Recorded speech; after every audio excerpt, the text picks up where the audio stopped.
What's up, y'all? Hope you're having a great day. My name is Devin, the DIY lawn coach. Let's go for a walk. You know, one of the biggest disadvantages that I have as far as, lawn coaching and, making videos and YouTube and all that stuff is I don't really deal with weeds. When I first started in my lawn care journey, weeds were a problem. But as time goes on and you start to thicken up your lawn and you have a thick stand of turf and weeds don't really, become an issue. One of the most important applications that you'll make throughout the entire year is your pre-emergent application, typically done early February, March timeframe. And, while pre-emergent doesn't stop all weeds, it will help prevent and stop the major weeds that we deal with here in a cool season lawn, primarily crabgrass. Come along with me. I've got my dog Otis with me. We're gonna go for a walk around the neighborhood. I'm gonna point out some of the problem weeds that some of my neighbors are dealing with and some of the natural, kind of golf course areas. Show you what those weeds look like, point them out. We'll have a conversation about what you can do to take care of them if you find them in your lawn. Let's go.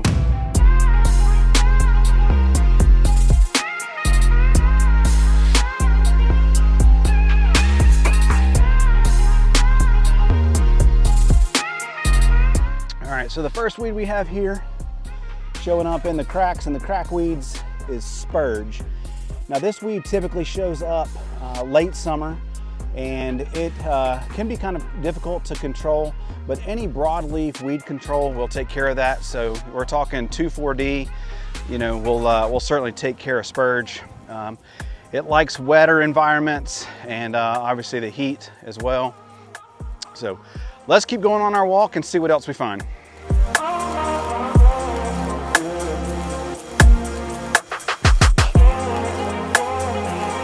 So while we are talking about Spurge, let's talk about a weed that kind of resembles Spurge. And that is this one right here, which is called Lespa. And Lespa kind of looks like Spurge and the leaf tissue looks similar. Lespa can be controlled with a pre-emergent, typically done in the springtime like we talked about with crabgrass. But anything with dithiopure will help take care of Lespa. Any three-way herbicide, typically anything that contains dicamba, so your three-way herbicides will take care of Lespa. So this is a really popular weed here in a cool season grass. Sometimes you get these in warm grasses too.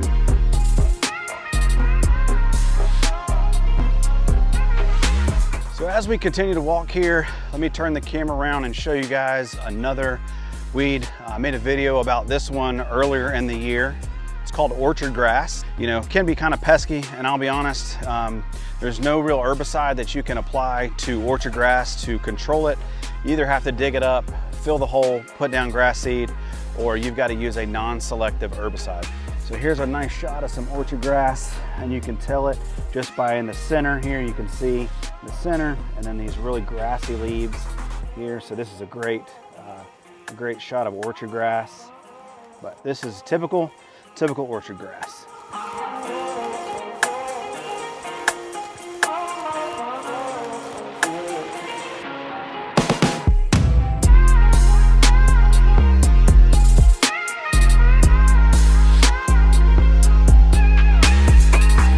Here is another really popular weed. This is called Creeping Charlie, which can be controlled again with a three-way herbicide. You can tell it by the big fat blades. We've got a little bit of crabgrass kind of mixed in this one too. We'll talk about crabgrass here in just a second. We'll keep going. Here's some more Spurge. We talked about that earlier. You can see the growth pattern a little bit lower than Lespa. So the real telltale sign of the way you can tell crabgrass from really any other weed are the seed heads. So here's a nice little patch of some crabgrass. And I'll show you the seed head on this, and it's again the telltale giveaway. If you look at this seed head, look in the shadow here, and you can see the tiny little three little sprigs at the top of that. Zooming in real good. You can see that. So that is a telltale sign of crabgrass. And we're here later in the season, and crabgrass at this point in the year is almost impossible to control. You can use an herbicide called quinclorac that will help control crabgrass, But when you talk about taking care of crabgrass, you have to get it at what they call the tiller stage. And so a tiller on crabgrass is what we call the branches of the leaf tissue. So obviously these are very mature plants. You're not going to be able to control a plant this mature with an herbicide at this point. Here's another one. Call this a wood sorrel, or what we call Oxalis. This is another really popular summer weed here, very aggressive. It's got a big woody stalk at the bottom of it, and these yellow flowers are kind of the telltale sign. Here's some more wood sorrel or Oxalis, and then some more creeping Charlie in here. But as we were talking about crabgrass, again, there you can see the typical three-prong thin seeds. And basically the way crabgrass works is this plant is an annual, so every year it will die. And these seeds, this is next year's crop. So when this plant dies, these seeds will lay dormant in the turf until next year, when they will emerge and make a new plant, produce more seeds, and drop and repeat itself. So when we talk about putting down a pre-emergent, what we're doing is we're stopping the emergence of those seeds for next year, so that the crop, the previous year's crop can't germinate. So that's how you end up preventing crabgrass. But like I said, the best cure for crabgrass is a pre-emergent. But if we can't get down a pre-emergent and we have to go at it with a post-emergent herbicide, meaning after. Post-emergents like quinclorac work great, but typically you have to get it before the third tiller stage of that crabgrass. You'll always see it pop up. Crabgrass will always show up in the curbs first, because that's where the temperature, the soil gets warmest first. And so pre-emergents, we're talking about getting them down before soil temperatures reach 55 degrees. So that's why we want to do that early in the springtime. And typically, as the sun shines on the pavement, those are the first areas that get warm first. So here we have a little bit of dandelion, and you can tell it just by, come here, buddy. We can tell this just by the big stalk here, but this will be dandelion. This is a really mature weed there. Again, this time of year, a lot of weeds are really mature and they're very hard to control. One of the biggest tips of advice that I can give you is making sure you get to weeds while they're young and immature. You have a much better opportunity to control them. So here's another popular weed. This is white clover. You can tell it by the leaf here. You can see the white, so that's white clover. White clover can be kind of hard to control as well, but again, anything with a three-way herbicide should typically should be able to control clover. So this is a really popular weed, especially on golf greens. This one is called goose grass, and the easiest way to tell goose grass is two ways: by the seed. It does look very similar to crabgrass. In the seeds, you've got those three stalks right there. But the easiest way to tell it is if you look straight down on it, you can see this little eye, what I call an eye.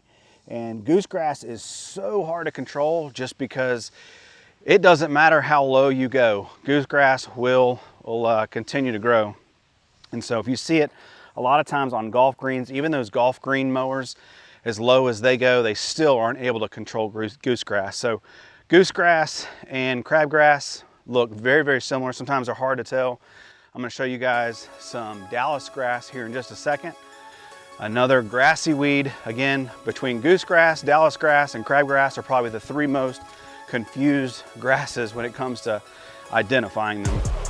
So here is a great example of dallisgrass. And you can see how floppy the seed head is. If you remember how the orchard grass, talking about the goose grass and crabgrass, the seed head is the telltale sign. This, a lot of people think, is crabgrass just by the leaf tissue, but it's not. It's dallisgrass. Dallisgrass, only way you can control it is with a non-selective. You can kind of control it a little bit with a pre-emergent, but it can be quite difficult to control. Here's some more dallisgrass right here. Take a look at that seed head, and you can see how it's got a purplish color to it. That is a mature plant. It is going to be really hard to take care of this. And then here's a great example. So let's look at dallisgrass exactly right along crabgrass. So to the right is crabgrass, And the seed head to the left is dallisgrass. See how floppy these are? And then you look at crabgrass, how pointed that is. That's a great way to tell the difference.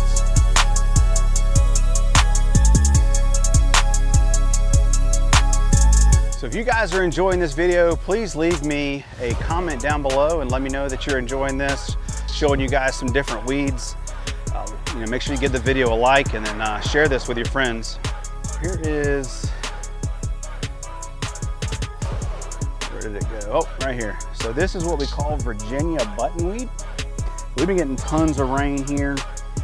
So here it is, kind of what it looks like.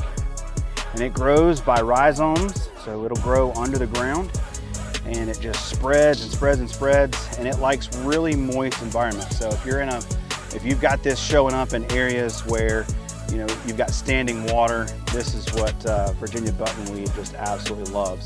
So if you can, try to control the amount of water that you're getting. Maybe you're overwatering or you've got some drainage issues, but 2,4-D, most three-way herbicides will take care of Virginia buttonweed. This is the more mature plant here. You see how it's yellow? That is the telltale sign for Virginia buttonweed.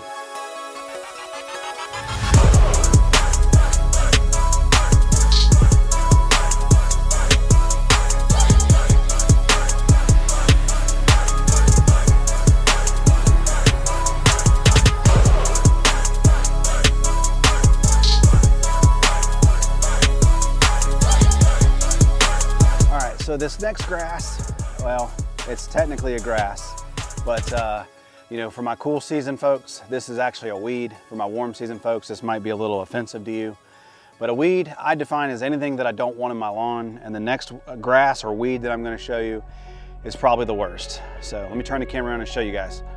So this is what we call common Bermuda, and I like to call it devil grass, but there's a little seed head, if you can see that. And so this spreads by rhizomes and stolons. So stolons go across the ground as runners, like this right here. And then it'll run over here and it'll pop up with a rhizome that grows a couple inches under the ground. And it is extremely hard to control, especially in a cool season lawn. Even with non-selective herbicides, I still have a heck of a time trying to get rid of this. But you can really clearly see it by the seed head. And this is just what we call devil grass, but just awful, ugly, nasty. I would never have that as my lawn. Yuck. So as I mentioned in the open, the best way to control weeds is with a healthy stand of turf. Keeping your turf watered properly, mowing it at the correct height, make sure you're feeding it, keeping it healthy. Especially for you guys that have turf type tall fescue like myself, keeping the grass mowed pretty tall helps shade out the turf, helps shade out the soil, so that even if there are any weed seeds, the probability of them germinating is pretty low, just because weeds need sunlight to be able to grow, and without sunlight, grass or any plant's not going to grow. So I hope you guys enjoyed the video. Thank you so much for going on a walk with me. This was a lot of fun. My name is Devin and Otis. We appreciate you coming on a walk with us. We'll see you in the next one. Peace.